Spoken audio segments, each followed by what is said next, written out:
நெஞ்சு வலி ஏற்பட்டது.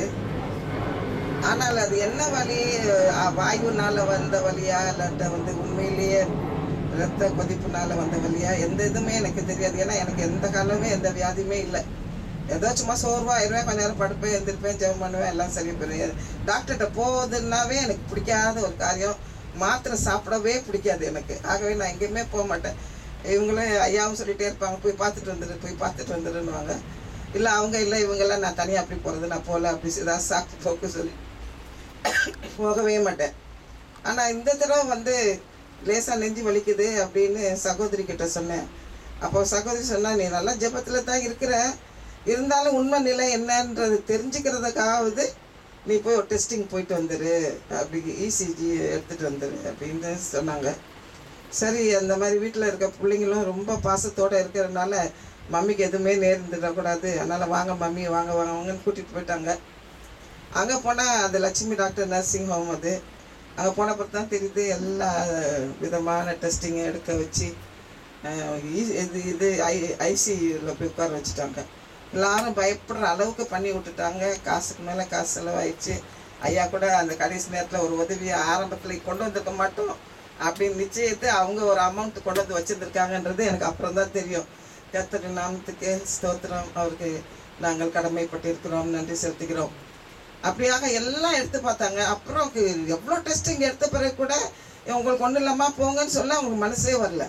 அவங்க நீங்கள் கண்டிப்பாக போய் ஏஞ்சியோகிராம் எடுத்துருங்க, அப்போ ரத்த குழாயில் உள்ள அடைப்பு இருக்கா பார்க்கணும் அப்படின்னு தூண்டிக்கிட்டே இருந்தார். பிள்ளைங்க வேண்டாம்னு சொல்லிங்க, மம்மி இங்கேருந்து போய் வேறு ஆஸ்பத்திரியாவது போய் சேருவோம், அங்கேயாவது போய் பார்த்துக்கலாம் என்னமெல்லாம் சொல்லி பார்த்தோம். ஆனால் அந்த ஆள் விட்ற மாதிரியே இல்லை, பயங்காட்டி கடைசியில் சம்மதிக்க வச்சார்.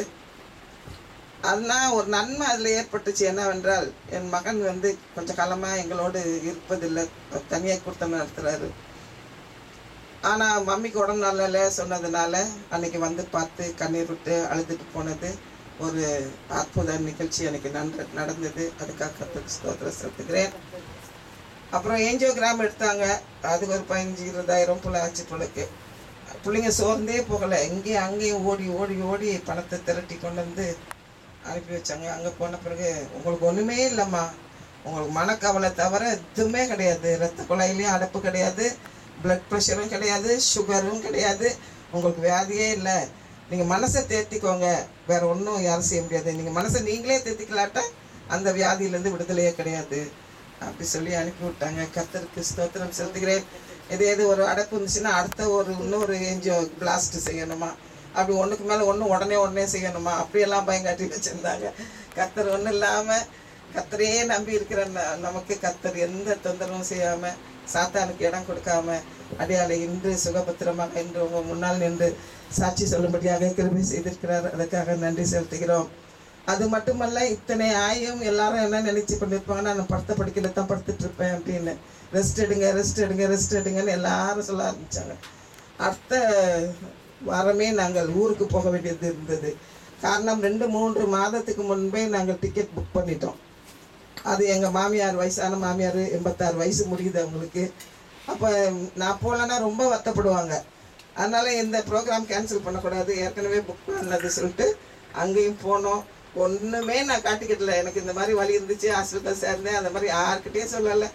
நல்லா ஃபால்ஸ்லலாம் போய் குளிச்சுட்டு நிறைய மலை மேலெல்லாம் ஏறி எல்லாம் செஞ்சா என்ன வாலிப பசங்க செஞ்சாங்களோ அதையும் நான் செஞ்சுட்டு இன்றைக்கி உயிரோட அவங்க முன்னால் நிற்க வச்சுருக்காரு ஆண்டவர். அதுக்காக ஸ்தோத்திரம் செலுத்துகிறேன். அது மட்டுமல்ல, அங்கே போன இடத்தில் ஐயாவோட பாரம்பரிய குடும்பம் கத்தோலிக்க குடும்பம். இன்னும் அவங்க தம்பிங்கெல்லாம் 3 பேர் சாமியாராக இருக்காங்க, பெரிய இடத்துல பெரிய சாமியாராக இருக்காங்க. அவங்க ஒரு சகோதரி இருக்காங்க, அவங்களும் நன்னா இருக்காங்க, சிஸ்டராக இருக்காங்க. அப்படி இருக்கிற அந்த இடத்துல எங்களுக்கு தைரியமாக போய் பரிசுத்த ஆவியை நம்புங்க, இயேசு கிறிஸ்து தான் மெய்யான தேவன், மாதாவை கும்பிடாதீங்க, சிலை வணங்காதீங்கன்னு சொல்கிறதுக்கு தைரியம் கிடையாது. ஏன்னா மாமியாராச்சே, மாமியார் பற்றி மகனை போய் எப்படி கெடுத்துட்டா பாரு அப்படி சொல்லுவாங்களே. இதுக்காக பயந்து இத்தனை ஆண்டுகள் நான் பொறுமையாக இருந்தேன்.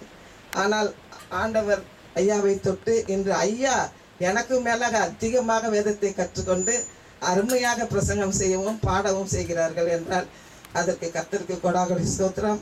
அது மட்டுமல்ல, அடியால் கடந்த திருமணம் ஆன நாட்களிலிருந்து வடிக்காத கண்ணீர் கிடையாது. அவர்களை தொடும் ஆண்டவரே, அவர் மூலமாக அவர் குடும்பம் தொடப்படணும். இப்படியாக ஜெபித்து கொண்டிருந்த ஜெபத்தை ஆண்டவர் கேட்டு ஆண்டவர் அவரை வழி நடத்தினார் என்று சொன்னார்.